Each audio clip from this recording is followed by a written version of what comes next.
नमस्कार, आप देख रहे हैं विशेष और मैं हूं पुण्य प्रसून वाजपेयी। एक दौर था रमजान के महीने में राष्ट्रपति से लेकर प्रधानमंत्री के अंगने में इफ्तार पार्टी होती थी, लेकिन प्रधानमंत्री मोदी ने तुष्टीकरण की राजनीति के खिलाफ इफ्तार पार्टी बंद कर दी। खुद वो राष्ट्रपति की इफ्तार पार्टी तक में नहीं गए और अब उत्तर प्रदेश में प्रचंड बहुमत से जीतकर मुख्यमंत्री बने योगी आदित्यनाथ ने नवरात्र के लिए अपने आवास में फलाहार का इंतजाम रखा है।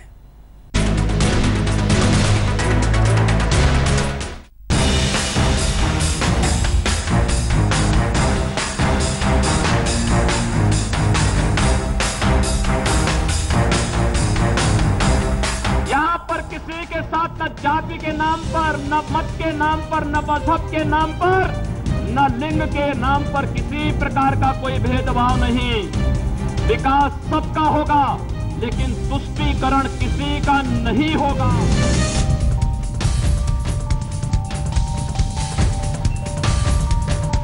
ये बदलते हिंदुस्तान की राजनीति की एक आहट है। इसे चुपचाप सुनिए और महसूस कीजिए कि कैसे हिंदुस्तान की राजनीति बदल रही है। कैसे सत्ता के सितारे बदले तो कायदे कानून बदलने लगे और कैसे जमीन पर उतरते उतरते सरकारी फायदों के फलक बदल गए। लोक कल्याण के प्रति समर्पित यह सरकार बगैर किसी भेदभाव के समाज के सभी वर्गों के लिए समान रूप से कार्य करेगी। इसके लिए शासन प्रशासन को संवेदनशील और जवाबदेह बनाया जाएगा। एक सन्यासी का सत्ता के शिखर पर होना बहुत बड़ा इशारा कर रहा है,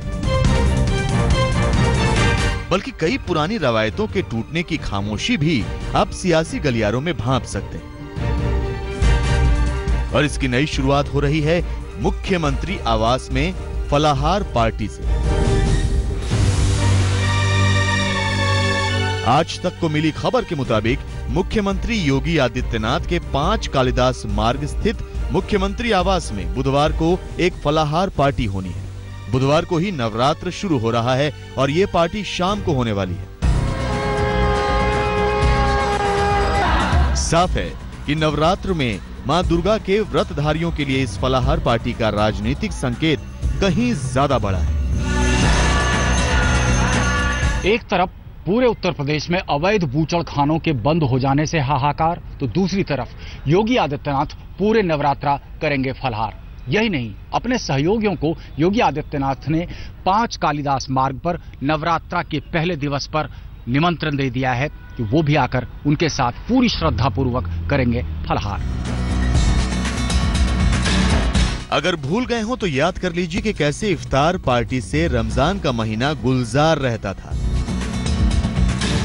निजी इफ्तार पार्टी छोड़िए, सत्ता के गलियारों में राज चलाने वाले भी वो पार्टी देते रहे हैं। कांग्रेस के मनमोहन सिंह भी देते थे, बीजेपी के अटल बिहारी वाजपेयी भी। लेकिन प्रधानमंत्री बनने के बाद मोदी ने इस चलन को बदल दिया। बीजेपी लगातार कहती रही है कि पार्टी तुष्टीकरण की राजनीति नहीं करती। केंद्र की सत्ता पर काबिज होते ही प्रधानमंत्री नरेंद्र मोदी ने सबसे पहले इफ्तार पार्टी देने के चलन को बंद किया और जो बात प्रधानमंत्री ने बंद की तो फिर मंत्रियों की क्या बिसात कि उसको जारी रखें। अब उत्तर प्रदेश के मुख्यमंत्री योगी आदित्यनाथ ने फलाहार पार्टी देकर इस बात को साफ कर दिया है कि बीजेपी तुष्टीकरण नहीं करती और पार्टी के प्रधानमंत्री हो या फिर कि मुख्यमंत्री नवरात्र में अगर व्रत रखते हैं तो इस बात को छुपाते नहीं, क्योंकि बीजेपी की राजनीति ये बताने की है। अब ऐसा हुआ कि मंगलवार को हिंदू नव वर्ष के नाम पर संसद में लोकसभा अध्यक्ष सुमित्रा महाजन ने पार्टी दी, तो बुधवार को नवरात्र के उपासकों के लिए योगी आदित्यनाथ के लखनऊ वाले नए घर में फलाहार का इंतजाम होगा। हमारे प्रधानमंत्री जी का यह स्पष्ट मत है कि सबका साथ सबका विकास, और उसी परिप्रेक्ष्य में हमारे मुख्यमंत्री जी भी काम कर रहे हैं, सबका साथ सबका विकास। अब ये संजोग की बात है कि जब से वो मुख्यमंत्री हुए तो सबसे पहला त्यौहार है नवरात्र का। तो यह एक परंपरा रही है कि हम तो सभी धर्मों का आदर करते हैं, सबका साथ सबका विकास की जब बात करते हैं तो हमारे मुख्यमंत्री जी यह शुरुआत हुई नवरात्र की तो स्वाभाविक है उन्होंने विकास के एक नए आयाम की शुरुआत की है, और उस आयाम के अंतर्गत ही वह नवरात्र का जो फलाहार कार्यक्रम है उसको रखे हैं। उन्होंने फलाहार का भी कुछ आयोजन किया है, अच्छी बात है। उसमें मुझे समझ में आता है हर चीज में चर्चा की बात क्यों हो जाती है अपने देश में। करोड़ों हिंदुओं की तरह प्रधानमंत्री नरेंद्र मोदी और उत्तर प्रदेश के मुख्यमंत्री योगी आदित्यनाथ भी नवरात्र में पूजा पाठ करते हैं पूरे विधि विधान से। नवरात्र में पूरे 9 दिन तक योगी आदित्यनाथ फलाहार ही करते हैं। वो सुबह 4 बजे जग जाते हैं और स्नान ध्यान के बाद चंडी पाठ करने के बाद फलाहार लेते हैं। पूरे 9 दिन तक वो अब तक एक कमरे में पूजा पाठ के लिए बंद ही रहते थे, लेकिन इस बार से बतौर मुख्यमंत्री उनकी व्यस्तता को देखते हुए कुछ बदलाव किए गए। अब वो 9 दिन तक एकांतवास तो नहीं कर सकते, लेकिन हर रोज 2 घंटे तक पूजा पाठ जरूर करेंगे। योगी की तरह प्रधानमंत्री मोदी भी शक्ति के बड़े उपासक हैं, इसलिए वो भी नवरात्र में 9 दिन अन्न नहीं खाते, चाहे देश में रहें या विदेश में। दरअसल मोदी ने अल्पसंख्यक तुष्टीकरण की नीति को हमेशा नकारा, चाहे गुजरात के मुख्यमंत्री रहे या प्रधानमंत्री हैं। मोदी ने कभी भी इफ्तार पार्टी नहीं दी, न कभी राष्ट्रपति के भी इफ्तार पार्टी में गए और न ही कभी टोपी पहनकर खुद को सेकुलर दिखाया। तो हमने कहा कि भाई तिलक भी लगाना पड़ेगा और टोपी भी पहनना, तो हमने सहिष्णुता के लिए तो अलग अलग लोगों की अपनी आस्था, हम सबका सम्मान करें। राजनीति भी क्या क्या रंग दिखाती है। दिग्गज कांग्रेसी नेता हेमवती नंदन बहुगुणा जब उत्तर प्रदेश के मुख्यमंत्री थे तो उन्होंने ही इफ्तार पार्टी की चलन की शुरुआत की। आज उनके बेटे बेटी कांग्रेस छोड़कर बीजेपी और उसकी सरकार की शोभा बढ़ा रहे हैं, जहां इफ्तार पार्टी तुष्टीकरण है और अब फलाहार से उस तुष्टीकरण का शायद जवाब दिया जा रहा है। दिल्ली में रीमा पाराशर के साथ शिव पूजन झा, लखनऊ आज तक।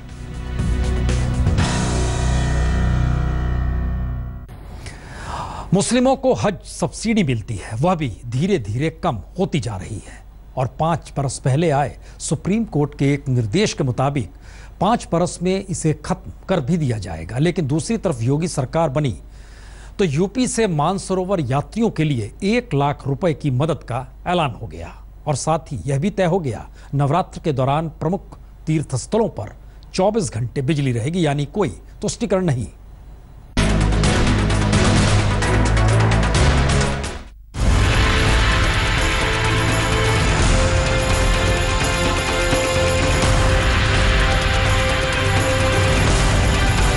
बहुत कठिन होती है मानसरोवर की यात्रा। मौसम से लेकर मानसरोवर तक पहुंचने की मुश्किलें कदम कदम पर भक्तों का रास्ता रोकती हैं। उस पर से यात्रा का खर्च अलग। लेकिन उत्तर प्रदेश का मुख्यमंत्री बनते ही योगी आदित्यनाथ ने पासा पलट दिया।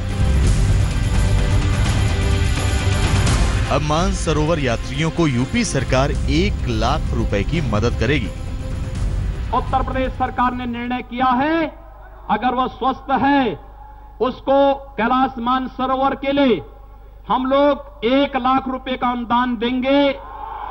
साथ साथ उत्तर प्रदेश में हम लोग लखनऊ, गाजियाबाद या नोएडा में से किसी एक स्थान पर कैलाश मानसरोवर भवन का निर्माण करेंगे, जहां पर वे सभी श्रद्धालु जन जाकर के अपनी यात्रा को आगे बढ़ा सकें।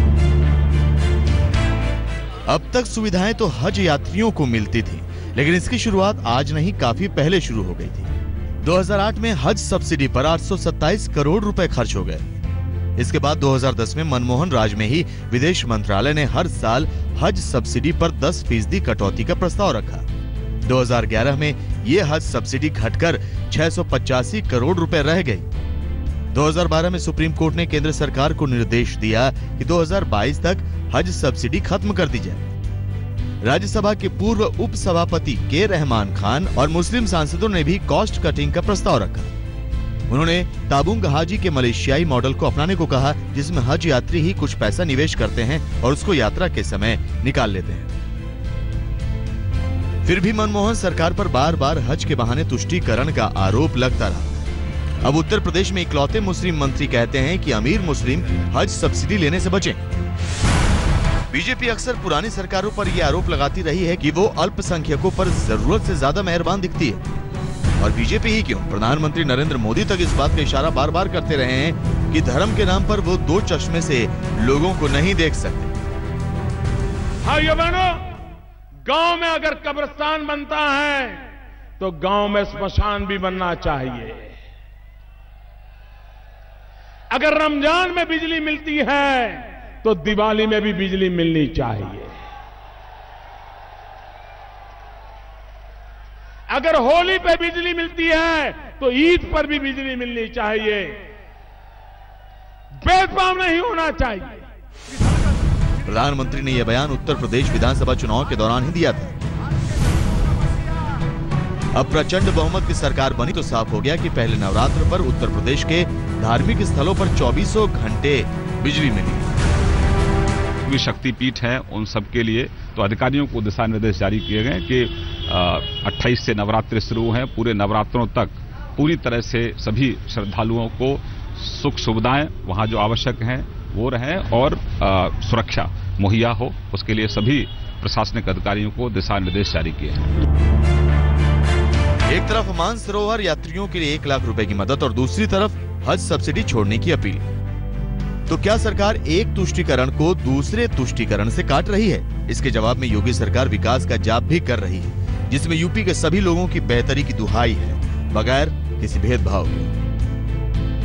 माननीय श्री नरेंद्र मोदी जी के नेतृत्व की सरकार की राह पर सबका साथ और सबके विकास की राह पर चलेगी।